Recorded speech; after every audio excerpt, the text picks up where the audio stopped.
Olá, bem-vindo ao Via Brasil. Aqui você conhece sobre cultura, história, meio ambiente e educação no nosso país. No programa de hoje, uma homenagem ao pai da aviação, Alberto Santos Dumont. Em 3 matérias, um pouco da história e curiosidades sobre esse grande brasileiro. Vamos visitar algumas cidades por onde Santos Dumont passou. Um cenário bem que poderia ser do século passado, nas montanhas de Minas Gerais, num canto qualquer. Com a simplicidade de um homem do interior, apenas Alberto. Sim, é ele nesta foto em Cabangu, Minas Gerais, onde hoje fica o município que leva seu nome.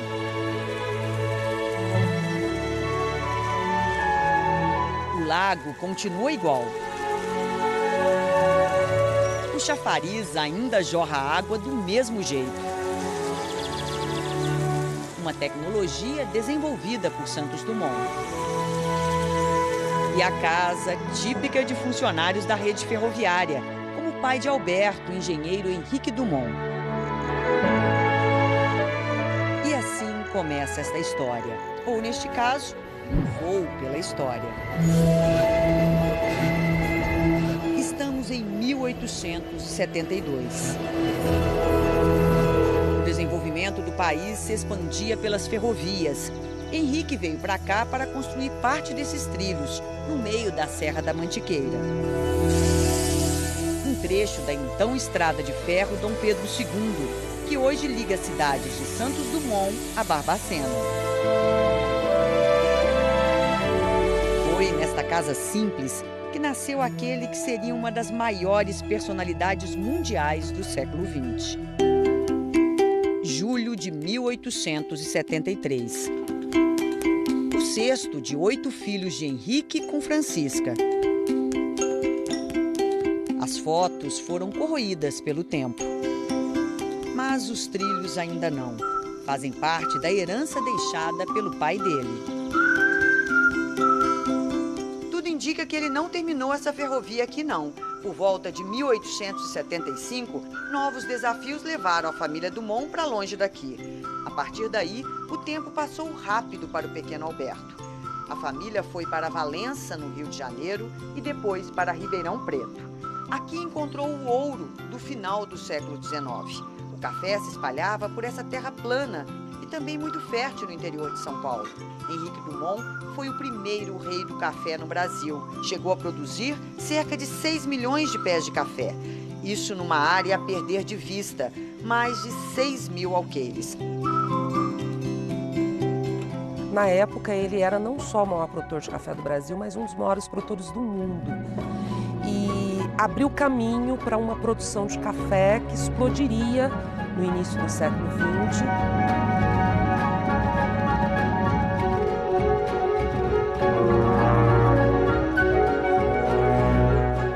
A família Dumont vivia aqui, um casarão simples demais, especialmente para os padrões da época. Sim, tudo aconteceu e começou aqui. E quantos sonhos também moveram aquela criança de 7 anos que desde muito cedo transformou as máquinas da fazenda em diversão. Tão pequeno assim, Alberto já conduzia um equipamento como este, um locomóvel, usado nas lavouras da época. E aos 12 movia essa locomotiva que o tempo ainda mantém, mesmo mal preservada.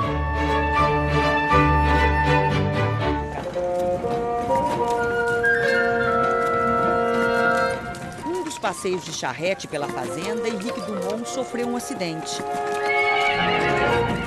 Ficou com parte do corpo paralisada e nunca mais conduziu os trabalhos na fazenda como antes. Teve que vendê-la. E assim, o jovem Alberto seguiu seu rumo. Este menino cheio de ideias nunca foi muito dedicado aos estudos, não. Uma das poucas escolas em que passou foi o culto à ciência em Campinas. Ele é este garoto que aparece bem no canto da foto, um dos poucos registros da sua passagem por aqui. Na época, Santos Dumont estudava nesta sala onde hoje fica a diretoria da escola. Nunca entrou para uma faculdade, mas antes da morte do pai, recebeu sua parte na venda da fazenda de café e uma missão. Vamos ver se você se faz um homem. Prefiro que não se faça doutor. Tão bacana, né? Ficar sabendo um pouquinho mais aí da história de uma pessoa tão importante. Se você está curtindo também, fica ligado que você vai saber como o Santos Dumont seguiu aí nesta missão ainda neste programa. E agora vamos para o Ceará. Com tantas transformações tecnológicas, se fala muito nas profissões do futuro, né? Então, novas vão surgir, algumas vão desaparecer, sendo substituídas por robôs, e outras vão se manter. Profissões para trabalhos específicos que pouca gente conhece sempre terão espaço. Você já ouviu falar em osteomontador? Pois é, esse profissional super importante no campo da pesquisa pega os ossos de um animal marinho para montar um esqueleto. Veja na reportagem de Francisco José.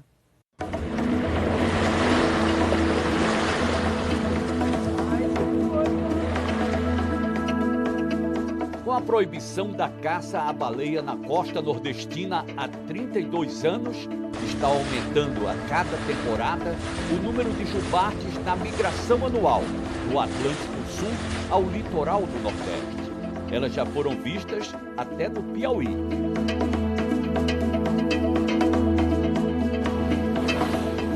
As baleias jubartes estão se exibindo em abrolhos na Praia do Forte e também perto da cidade de Salvador, pulando, fazendo acrobacias, batendo com as nadadeiras na água, demonstrando que estão se sentindo em casa. Pelos dados do Instituto Baleia Jubarte, cerca de 20 mil baleias vieram este ano para acasalar e ter os seus filhotes em águas brasileiras. Um recorde absoluto.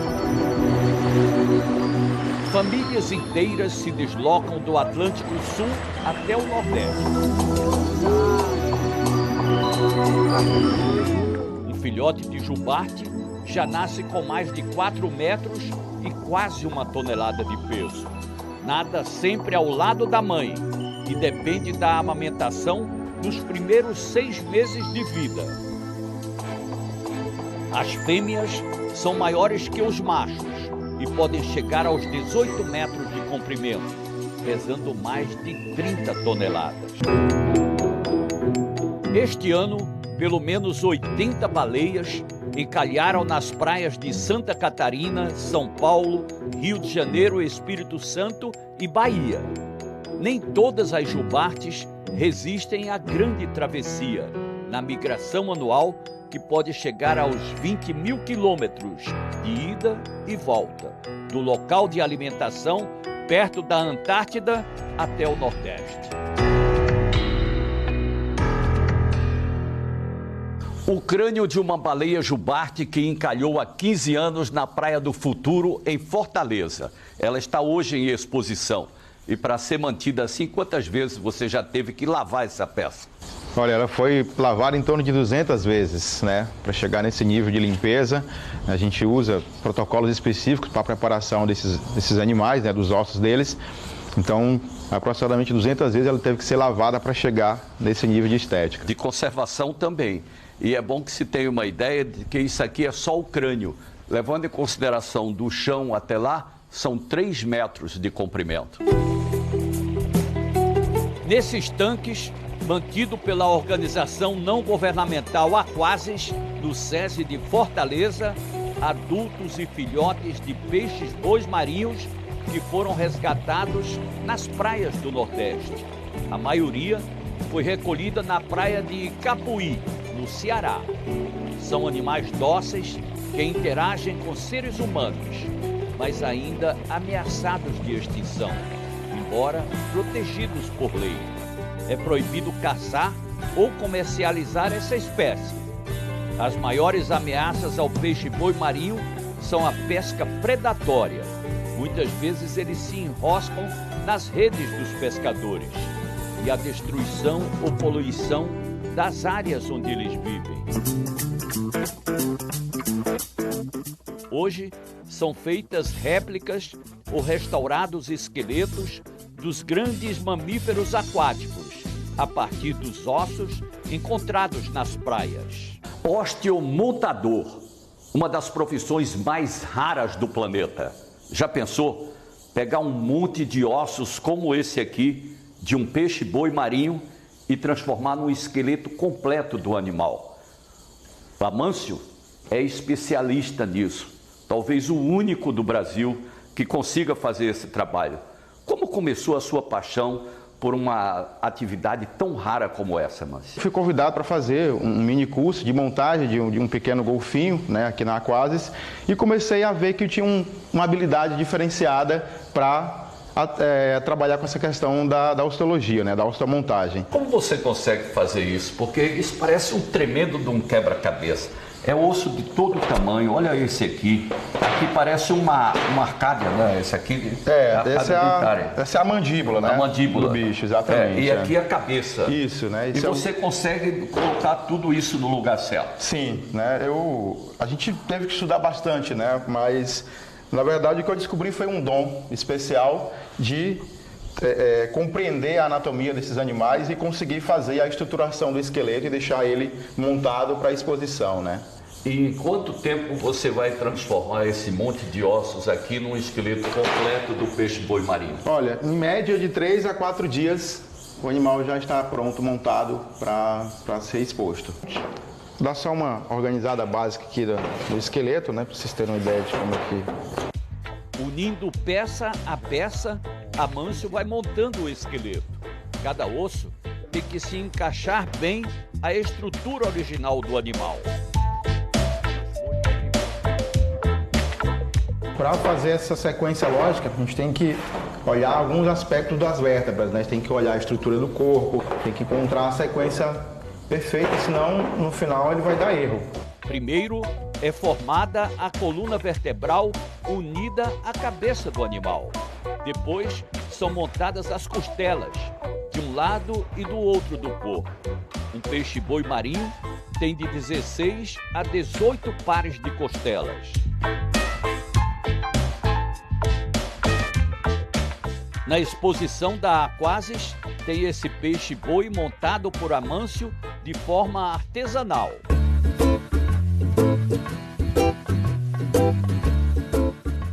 Na sede do Instituto Baleia Jubarte, na Praia do Forte, na Bahia, um esqueleto de jubarte reconstituído há 12 anos e até hoje uma atração para os visitantes do Instituto. Através da arte de Amâncio, muitos animais marinhos são reconstituídos e expostos para estudos e admiração. Na seara da ciência da Universidade Federal do Ceará, o osteomontador refez a ossada de um cachalote. Essa é um esqueleto de uma baleia cachalote, né? De cerca de 9 metros de comprimento. Ela encalhou em 2009, aqui no litoral oeste do Ceará, na praia do Mundaú. E em 2010 a gente recuperou esse esqueleto, desenterrou ele, né? Até estar pronto para montar, demorou aí mais um ano, ele sendo preparado, e conseguimos montar ele em 2012.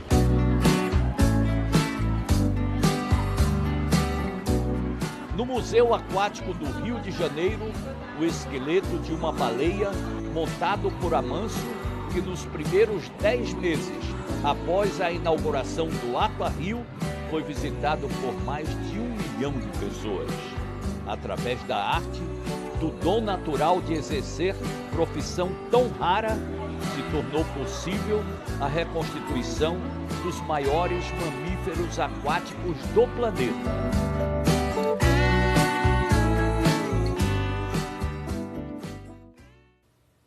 Vamos agora para um enorme tesouro brasileiro, a Amazônia. Com espécies de plantas e animais só vistos por lá, o clima úmido da floresta intriga pesquisadores e também impressiona pela quantidade de água doce. Ah, e tem uma beleza que encanta qualquer um, né?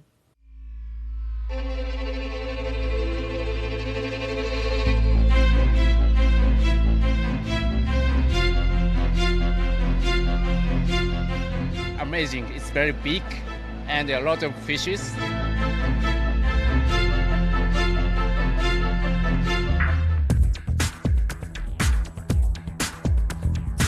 Numa torre de observação no meio de uma reserva, pesquisadores em climatologia e química da Universidade Estadual do Amazonas sobem 42 metros de altura, o equivalente a um prédio de 14 andares, para descobrir os compostos que provocam a umidade na floresta. Um estudo inédito em parceria com a Universidade de Harvard, nos Estados Unidos, que pode trazer uma autonomia jamais vista pelo homem. A gente pode fazer chover, e isso pode até acontecer literalmente. Se a gente descobrir algum composto que é emitido pela floresta, interage lá em cima, formando nuvens e acaba desembocando em uma precipitação mesmo.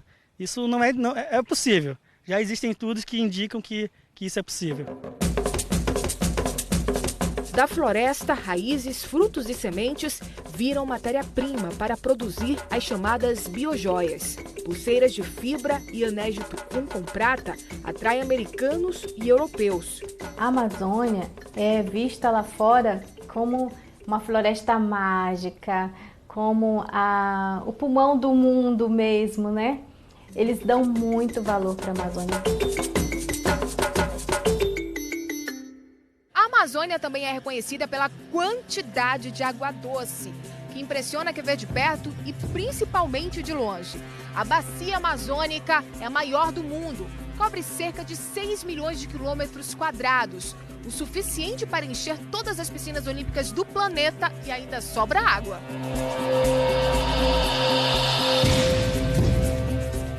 São mais de 1.100 afluentes que cortam a floresta e abrem estradas fluviais. Também dos rios, muitas famílias ribeirinhas que vivem da pesca tiram sustento, viajam para a compra de produtos básicos e, é claro, passeiam. Por isso, é inegável a importância da bacia amazônica para o Brasil e para o mundo, porque é aqui que está o futuro do planeta.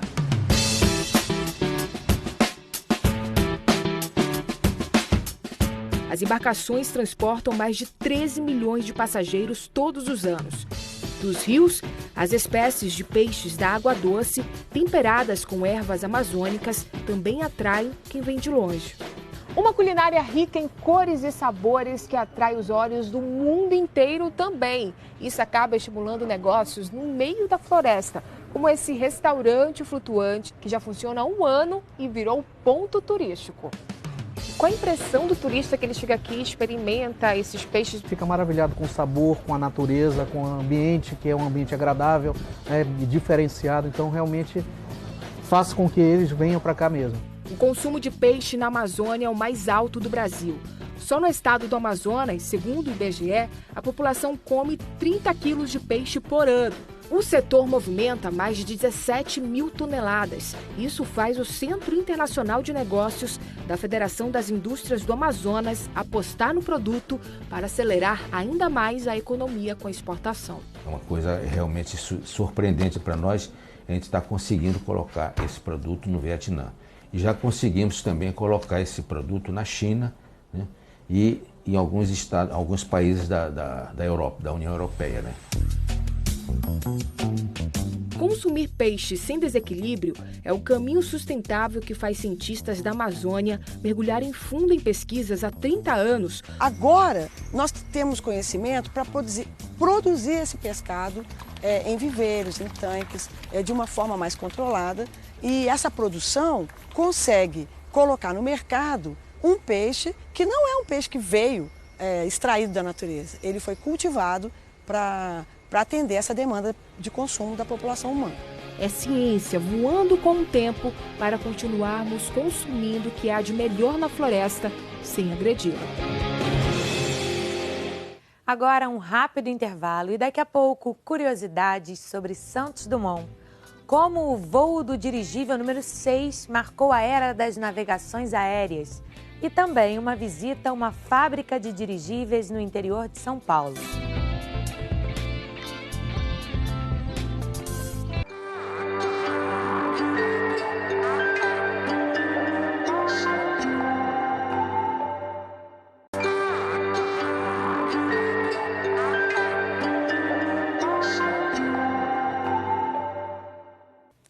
Estamos de volta e que tal conhecermos jardins surpreendentes no sul do estado do Rio de Janeiro, hein? Você já viu um labirinto musical e um jardim com sinos no lugar de flores? Então veja agora. É ao som do gongo que começa um passeio por um jardim diferente. No lugar de flores, um labirinto que conta a história do início do universo e da música. Como é que é isso, né? Você plantou música nesse jardim? Olha, quase isso, Tereza. Foi muito interessante porque a gente viu que a música aborda diferentes assuntos, como matemática, proporção, o som, o cosmos. Então, é um labirinto que foi desenvolvido para estimular a experiência, estimular a interatividade, tirar um pouco as pessoas para dentro de casa, estarem ao ar livre nesse lugar lindo e vivenciar uma experiência diferente. Nós temos aqui como se representasse uma primeira molécula do Big Bang, a explosão. Todo mundo quer tocar e sentir a vibração do som, imaginando que tenha sido assim a vibração da criação do universo. A vibração que o som transmite do gongo dá uma certa limpeza, possivelmente, mas realmente a gente sente uma emoção quando está atrás do gongo, sentindo esse som penetrando em você. Vou experimentar também, fiquei curiosa.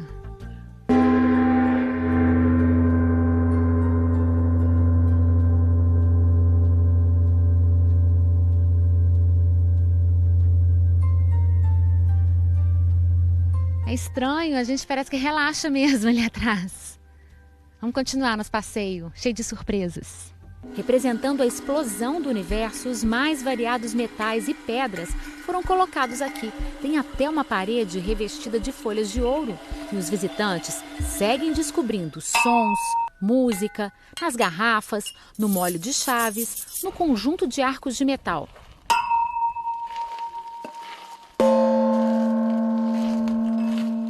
Incrível, né? Você sentir os sons, né, através dos objetos e com essa natureza maravilhosa, uma experiência inigualável. Aqui tem plantas também, que mostram que a natureza segue um padrão de proporção perfeita. As voltas da concha, a disposição das folhas, é quase matemática, assim como o desenho das escalas musicais.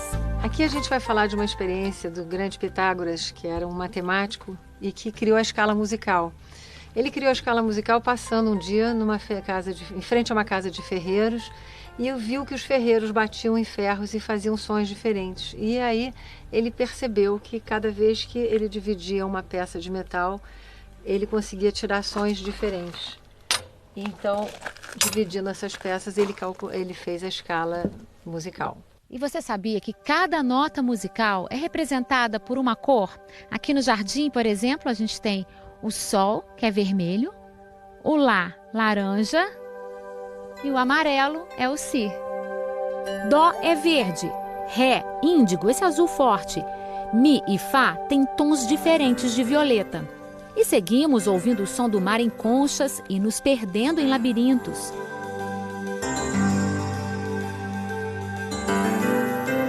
Fazendo descobertas. Pessoa, do latim persona, aquele através de quem o som passa. Eu não sabia que o som passa por nós. Talvez as barreiras todas caem através da música, né?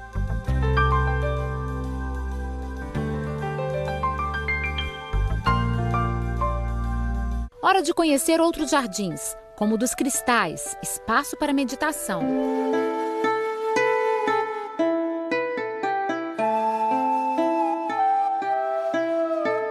E olha o que descobrimos, um cristal de ametista dentro do tronco da árvore. Essa árvore estava completamente seca e estava com esse buraco no meio. Resolvemos comprar uma ametista e implementar essa ametista dentro dela. Então a energia da terra passou para a energia da árvore e renovou ela, né?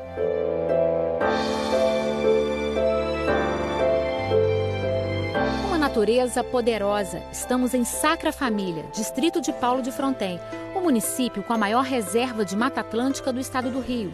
E nesse conjunto de jardins surpreendentes, descobrimos uma árvore colorida.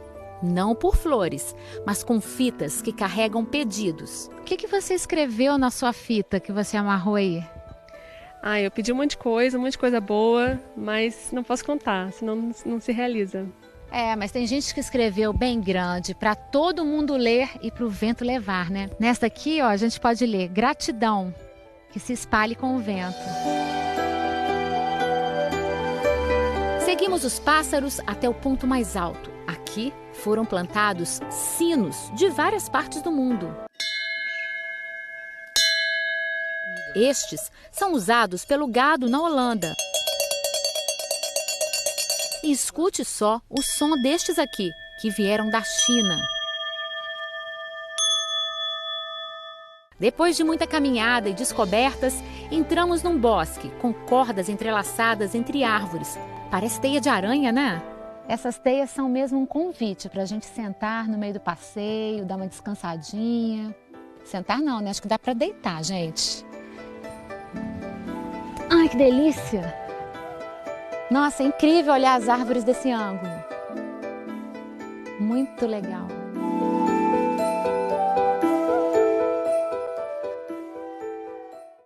Muito legal mesmo. Bom, vamos agora voltar a falar do pai da aviação e a gente vai fugir aí um pouquinho da tradição do nosso programa, porque o destino é Paris. Aqui, bem no finalzinho do século XIX, começou a se transformar para a ciência em Santos Dumont. Assinado assim mesmo como neste livro bem guardado no Aeroclube da França, com os primeiros aviadores do mundo.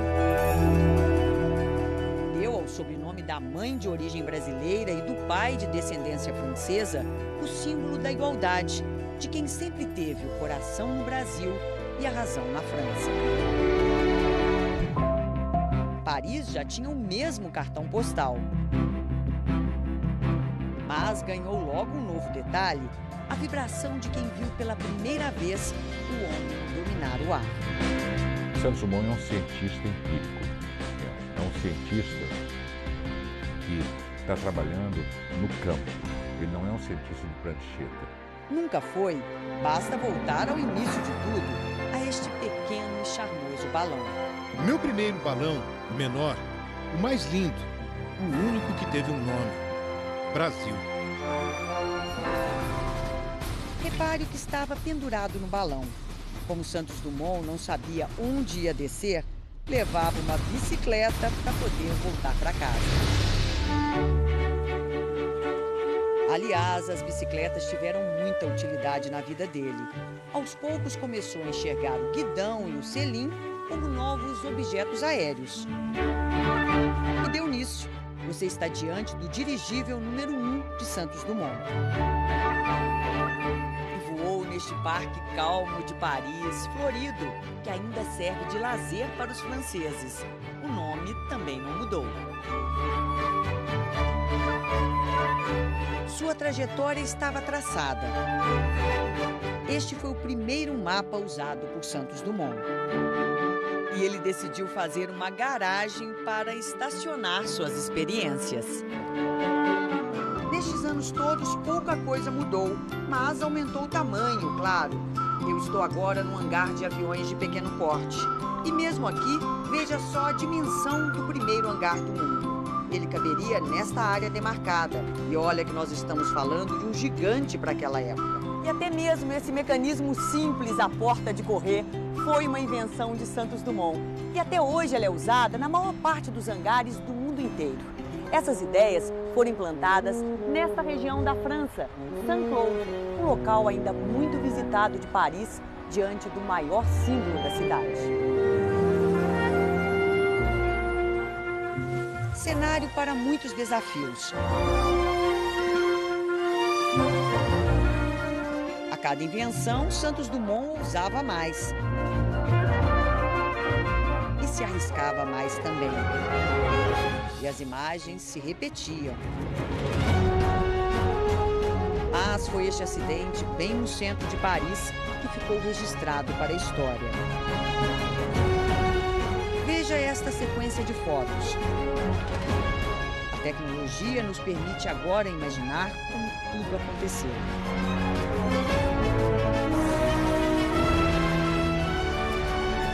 É Santos Dumont que você vê preso nas cordas do dirigível no alto deste prédio. Só se sente medo enquanto alimenta-se ainda com esperança. E isso nunca faltou a ele. Contornou a Torre Eiffel em 30 minutos a uma média de 22 km por hora.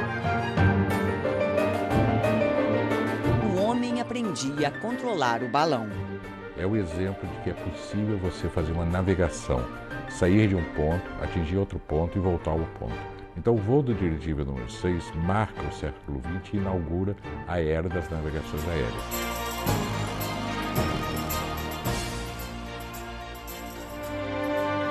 Olhe bem na fachada deste prédio. Aqui morou o inventor, construtor e piloto Alberto Santos Dumont. Neste espaço, cercado por gente e carros de todos os lados, aconteceu há 114 anos um fato, no mínimo, inusitado, mesmo para os dias de hoje. Nosso Alberto simplesmente parou seu dirigível na porta de casa. Eu acabava de chegar à esquina da minha rua. 2 ajudantes puxaram a aeronave enquanto eu subia até a minha casa para tomar uma xícara de café. Foi o menor dos dirigíveis de Santos Dumont, a invenção de número 9. Ganhou o nome popular de Baladeusa, um veículo de passeio do inventor brasileiro. Você colocar um balão de hidrogênio facilmente inflamável no meio de Paris, para Paris. E isso vira notícia jornal, entende? E aí ele passa a ser copiado pela maneira como ele faz. Copiado até hoje. O dirigível agora é coisa para o futuro. Desta fábrica vai sair um projeto idealizado há 30 anos. Tudo planejado nos mínimos detalhes. E este longo tecido à base de poliéster logo vai virar um aparelho moderno, útil para o transporte de carga. O dirigível é de operação de baixo custo e não necessita de uma infraestrutura de terra tão grande quanto um avião.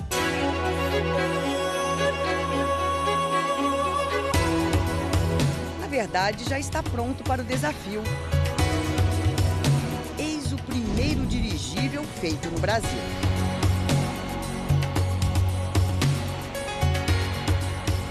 E visto assim, o dirigível do século XXI é mesmo tecnologia pura.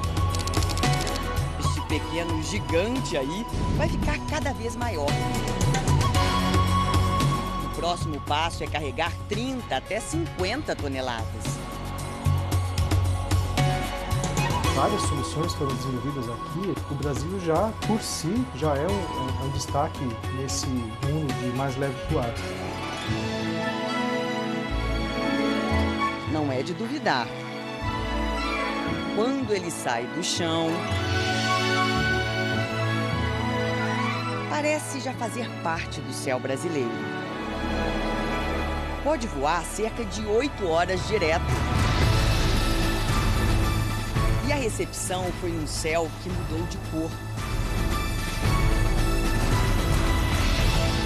Dando boas-vindas a um projeto inédito na América Latina. Como nos bons tempos em que voar de dirigível era coisa apenas para poucos.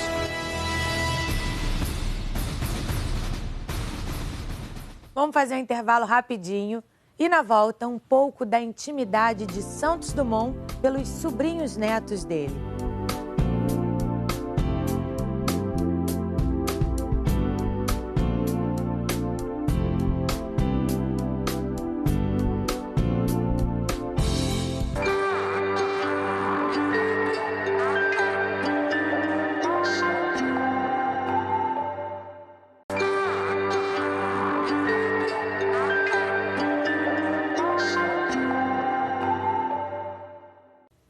Estamos de volta e o assunto agora é arte.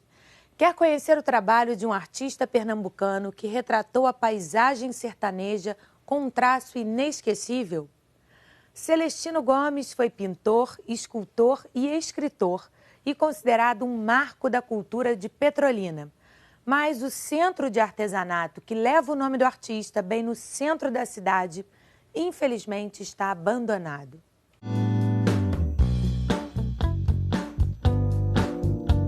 Pintor de mão cheia, um verdadeiro Van Gogh do sertão. Assim era chamado Celestino Gomes, que conseguia retratar nas suas obras a vida do sertanejo, as festas populares e as paisagens de um sertão encantador.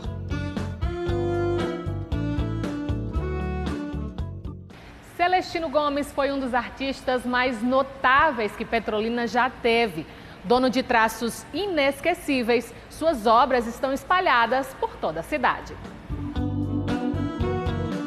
3 delas estão no aeroporto Senador Nilo Coelho, um painel enorme no desembarque que encanta os visitantes da cidade já de cara. As outras 2 ficam no hall de entrada. Em alguns hotéis, Celestino também está presente, criando uma marca que os petrolinenses conhecem bem.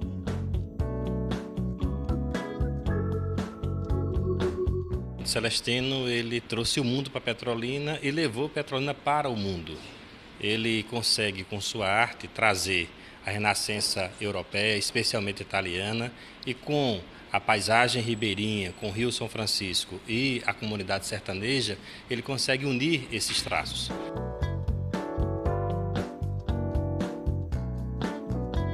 Quem conviveu com Celestino Gomes não esquece das histórias marcantes. O também pintor Alberto Simões conviveu com Celestino por apenas 2 anos, tempo suficiente para dividir com o Corvo das Ideias Primordiais muitas experiências bem interessantes. Chegamos, inclusive, a pintar a 2 mãos, um quadro, na época. E trocava os quadros. Quando ele estava precisando realmente de algum dinheiro, ele trocava as pinturas. Ele fazia qualquer coisa para seguir pintando, né, para seguir vivendo. Para ele, a pintura era a vida dele, né? A vida se resumia à pintura. Cosme Cavalcante também teve a oportunidade de conhecer o artista bem de perto. Celestino escrevia, Celestino cozinhava, Celestino pintava, Celestino esculpia. E não só as artes espalharam o nome do artista. Celestino deu nome também a um espaço de artesanato na Avenida das Nações, bem no centro da cidade. O Centro de Arte Celestino Gomes, por muitos anos, abrigou artesãos e atraiu muitos turistas. E quem pelo menos já ouviu a história dele ou teve chance de conhecer suas obras, não esquece.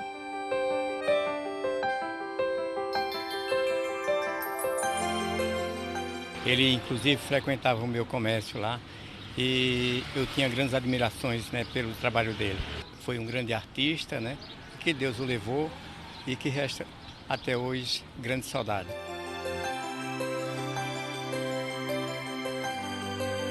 Ele frequentava lá o Ponto 6 e a gente sempre via aquela ruralzinha dele e sempre vê a arte dele por onde anda, né? Muito especial. Pena que talvez os petrolinenses não dêem o valor que merece, né? Trabalhos de artesãos aqui da região está assim, com boa parte dos boxes fechado. Restaram apenas alguns que agora vendem alimentos. Já faz uns 3 anos já que o pessoal não fecharam, né, e não abrem mais. Aí tá quase abandonado isso aí. A história dele tá ficando esquecida, né, por causa que foi feito em cima da história dele, né?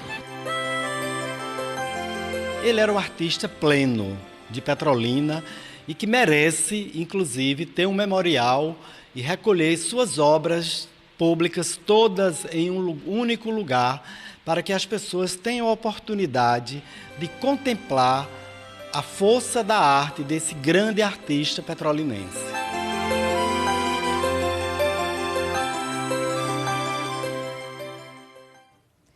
Nossa última reportagem sobre Santos Dumont e uma polêmica. Ele foi ou não o inventor da aviação, hein? Bom, os americanos não gostam muito de admitir isso, mas os irmãos Wright que nos perdoem. O primeiro voo homologado do mundo é o do 14 bis. E também, sobrinhos dele lembram com carinho do inventor. Vamos ver.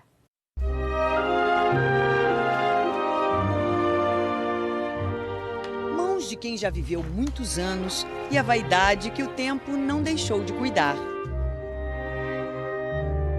Maria de Lourdes é uma senhora linda também quando fala de um passado muito distante, anos 30 do século passado.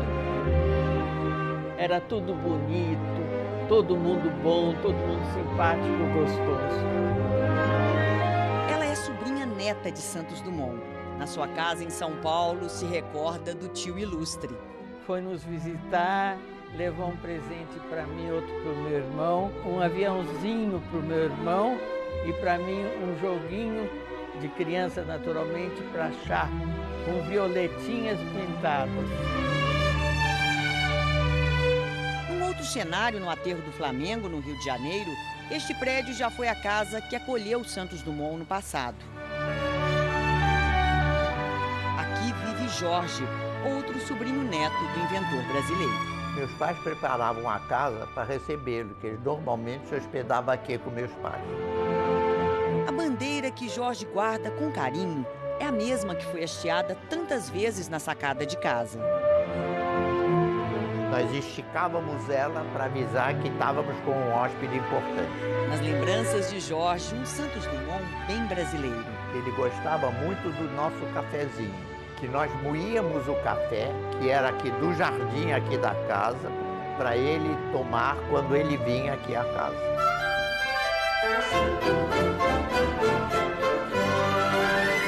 A foto na estante, autografada, é talvez uma das poucas em que ele aparece sorrindo, com estilo que marcou uma época. Santos Dumont também deixou seu nome registrado no mundo das celebridades.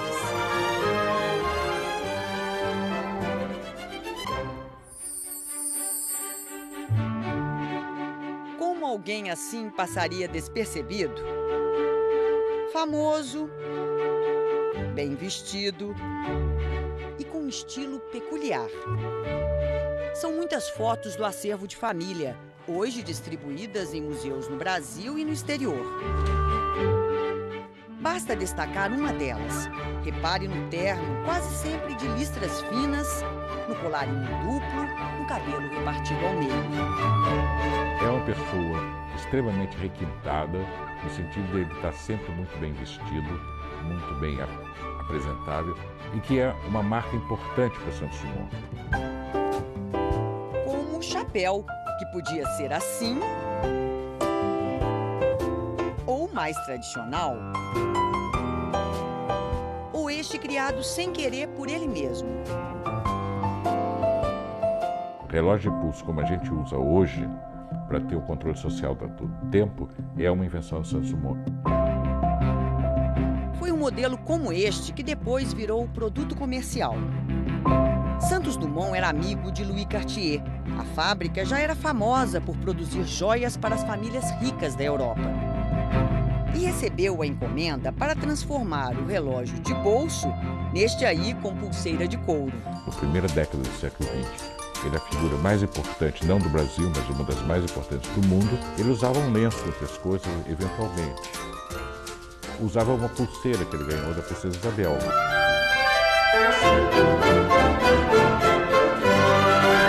Chegamos à parte mais importante da vida de Santos Dumont, o invento de número 14.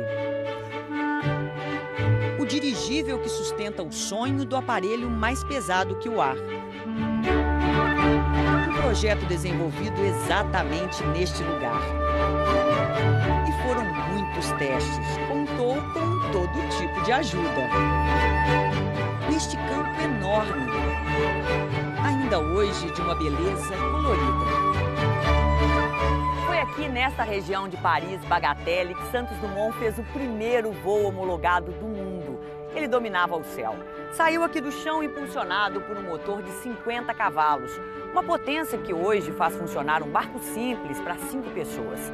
Imagine só a emoção, a surpresa daqueles que viram aqui de perto o homem vencer o ar com controle próprio. Foi assim que o nosso 14 bis foi recebido aqui em Bagatelle. Hoje ficou a foto, o registro do começo de uma história sem fim. E que ganhou um movimento, porque o voo do 14 bis também foi gravado.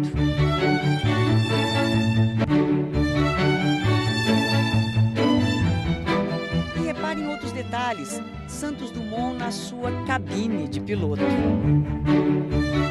Se a gente olha na história da aviação, o 14 bis dá partida a vários outros inventores que conseguem, a partir de então, decolar com os aviões. Mas restou pouco do 14 bis, apenas o sexto, pequeno o suficiente para um piloto de 1,55 m.